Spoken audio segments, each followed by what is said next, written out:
Assalamualaikum warahmatullahi wabarakatuh.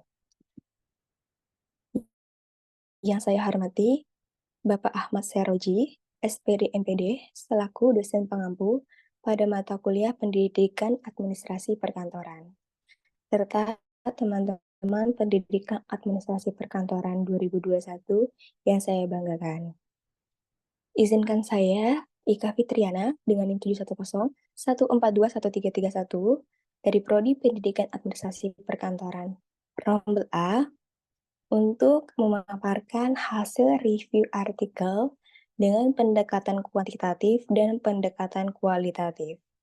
Dari aspek pertama, yakni terkait masalahnya seperti apa, artikel pendekatan kuantitatif ini berjudul Pengaruh Pemanfaatan Hybrid Learning terhadap motivasi dan prestasi belajar mahasiswa di masa post-pandemi, dengan membahas permasalahan, yaitu hasil kegiatan belajar mengajar pada mata kuliah statistika yang tergolong rendah. Hal ini diketahui dari hasil ujian yang diselenggarakan banyak mahasiswa yang memperoleh nilai rendah. Sedangkan pada artikel pendekatan kualitatif ini berjudul Implementasi Perkuliahan Hybrid Learning di masa pandemi COVID-19. Dengan membahas pokok permasalahan, yaitu di Universitas Sultan Ageng Tirtayasa mengeluarkan surat edaran dengan nomor surat B/PK-003/2022, yaitu perihal perkuliahan tatap muka terbatas di masa pandemi COVID-19. Yang kedua, terkait aspek tujuan, pada artikel pendekatan kuantitatif yang saya gunakan, memiliki tujuan untuk mengetahui pengaruh pengguna hybrid learning terhadap motivasi dan prestasi mahasiswa pada masa pasca pandemi di STMIK Jaya Nusa. Selain itu, artikel ini dapat memberikan kontribusi secara empiris karena mengacu pada penelitian sebelumnya, yang mana penelitian tersebut masih sebatas untuk mengkaji pengaruh secara parsial terkait pengaruh metode pembelajaran hybrid learning terhadap motivasi dan prestasi belajar mahasiswa. Dan pada artikel pendekatan kualitatif yang saya gunakan, memiliki tujuan untuk mengetahui bagaimana implementasi perkuliahan hybrid learning yang dilaksanakan pada semester genap tahun akademik 2021-2022 di Prodi Pendidikan Pancasila dan Kewarganegaraan Universitas Sultan Ageng Tirtayasa. Dan dengan hasil temuan penelitian, diharapkan dapat terus memberikan dampak positif terhadap peningkatan kualitas perkuliahan hybrid learning di masa pandemi COVID-19. Dan menurut saya pribadi juga, artikel ini juga bisa berdampak positif terhadap peningkatan kualitas hybrid learning di masa saat ini, karena memang sudah banyak perkuliahan yang mengadopsi kombinasi perkuliahan online dan offline atau hybrid learning. Aspek yang ketiga terkait metode pengumpulan data. Pada artikel pendekatan kuantitatif yang saya gunakan ini menggunakan metode pengumpulan data berupa kuesioner dan dokumentasi. Dengan alternatif jawaban yang digunakan dalam kuesioner ini yaitu skala Likert 5 poin, yang meliputi sangat setuju, ragu, tidak setuju, dan sangat tidak setuju. Sedangkan pada artikel penelitian kualitatif ini menggunakan metode pengumpulan data berupa metode deskriptif, serta menggunakan teknik pengumpulan data berupa triangulasi yang terdiri dari sumber data, triangulasi waktu, dan triangulasi antar peneliti. Nah, dalam pelaksanaan triangulasi sumber data yang peneliti lakukan, yaitu dengan cara mengumpulkan sumber data yang terdiri dari berbagai sumber seperti data observasi, wawancara, dan dokumentasi yang mendukung terhadap data penelitian. Aspek yang selanjutnya ada analisis data dari artikel pendekatan kuantitatif yang saya gunakan dengan teknik analisis data berupa pada artikel kuantitatif ini menggunakan uji normalitas, uji multikolineritas, uji heteroskedastisitas dengan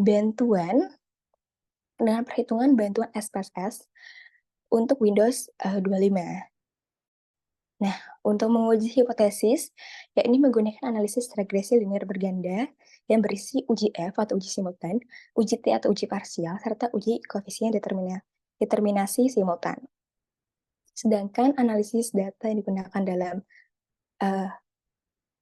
artikel kualitatif ini menggunakan reduksi data, penyajian data, dan juga penarikan kesimpulan. Lalu terkait aspek cara penulisan hasil pembahasan dalam artikel pendekatan kualitatif, dijelaskan melalui teks deskriptif secara padat dan jelas disertai angka-angka dari hasil pengumpulan dan analisis data yang digunakan. Jadi pembahasannya ini terkait dijabarkan melalui teks dan juga tabel, tidak adanya diagram gitu.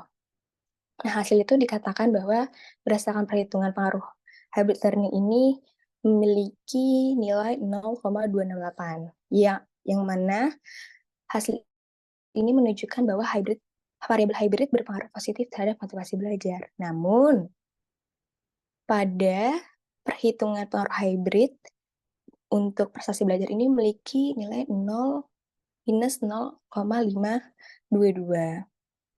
Ini menunjukkan hybrid learning tidak berpengaruh pada prestasi belajar, seperti itu. Lalu untuk cara penulisan hasil pembahasan pada artikel pendekatan kualitatif dijelaskan melalui teks deskriptif yang sangat terperinci untuk memberikan penjelasan yang mendalam dan komprehensif.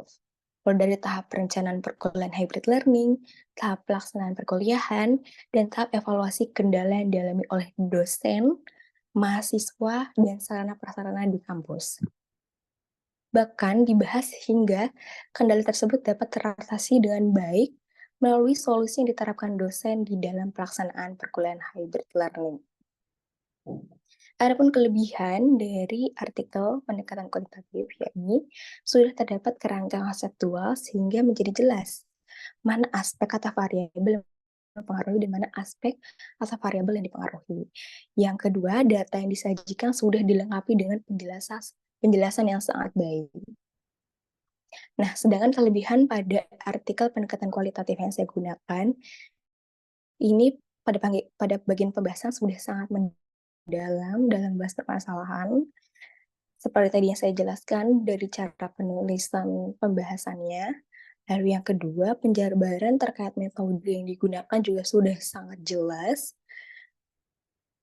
Namun, terlepas dari kelebihan, pasti ada aspek kekurangan. Nah, pada artikel pendekatan kuantitatif ini memiliki kekurangan, yakni pada bagian abstrak tidak dicantumkan menggunakan teknik analisis data yang bagaimana, dan juga tidak ada dalam bentuk bahasa Indonesia. Dan yang kedua, kurangnya bagian saran dalam bagian di bawah setelah simpulan gitu. Jadi tidak ada saran untuk penelitian lanjutan, seperti itu. Lalu untuk aspek kekurangan dalam artikel penelitian kualitatif yang saya gunakan ini, tidak ada bagian kajian pustaka, sehingga terkait definisi per elemen dibahas terlalu rinci pada bagian pembahasan. Sebaiknya, menurut saya pribadi, dapat dibahas dalam kajian pustaka. Lalu, yang kedua, ada pada bagian abstrak yang kurang dicantumkan teknik analisis data yang digunakan, sehingga informasi masih kurang lengkap sedikit, seperti itu. Sekian pemaparan dari saya. Apabila ada salah kata, mohon maaf. Wabillahi taufiq wal hidayah. Wassalamualaikum warahmatullahi wabarakatuh.